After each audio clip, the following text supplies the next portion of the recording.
Okay.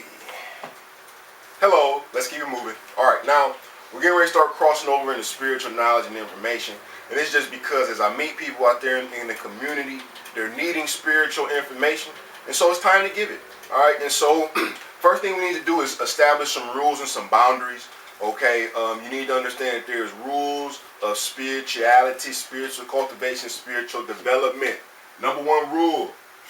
Okay. You only accept what's true to you. Only true to you. Okay. What that means is this. If I say something, it's either going to ring in your ears and your spirit as true, or it's going to ring as untrue. Okay? And that's going to be true no matter who you go to.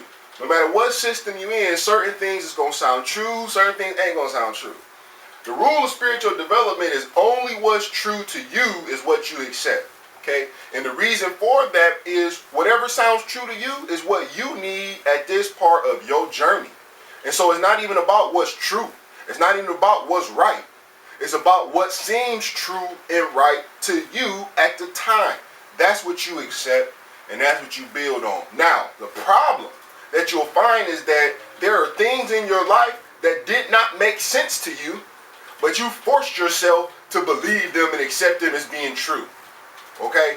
And so, as a result, some of these things are not true. And now you hear something that is true, and it conflicts with what you think you know as not true. And so, that's a whole nother issue. But everything that I'm getting ready to teach is going to make sense. It's going to make sense. You're going to be able to understand. It ain't about belief. Okay? I don't deal with belief. I deal with understanding. I want to be able to understand, and we'll talk about the difference later. But this is the number one rule. You only accept what's true as that's been true. Matter of fact, that might be the only rule. I got a couple. I should have wrote them down before I started to do this. But that's just the big thing. Second thing, I don't know. I don't even know if I got a second thing. Look, I'm just going to put it like that. I'm going to share this information. If it seems true, accept it, okay? But to know and not to do is not to know, because a lot of this is practical knowledge and information. These are things that you need to know, learn, and do. Okay, I guess I'll say that before we get into spirituality. Okay, there we go. Before we get into spirituality, let me say this. Okay, spirit. What is it? What can you tell me? What can anybody tell me about spirit? What is it broken down into? How does it work? What is it? Where does it come from? What can it do? What's its functions? What's its purpose? You know, what is it? These is the type of questions that demand answers that you can't always find everywhere. Okay? And so, when you look up the word spirit in the Bible, when you're dealing with the New Testament, okay, it's the word pneuma, N-E-U, and that means breath. Okay? And so, that's what spirit means in the Bible. You know, breath, according to the word that it used, pneuma. And in the Old Testament, the word spirit is the ruach, and that means breath. Okay?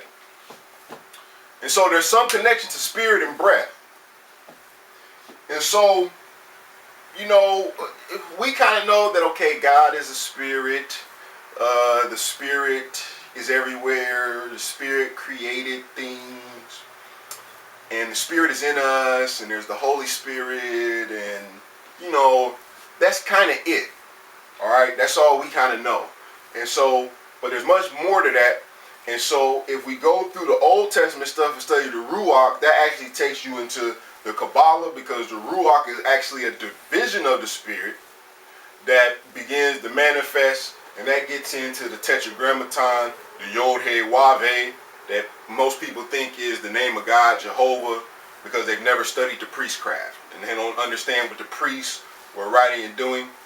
But we're not getting into that. We're just looking at breath. Okay, so since we don't have much to learn about breath and spirit, if we look at other parts of the world, they have broken down spirit like we have broken down chemistry. Okay, they have it broken. They have the spirit broken down like we have broken down anatomy.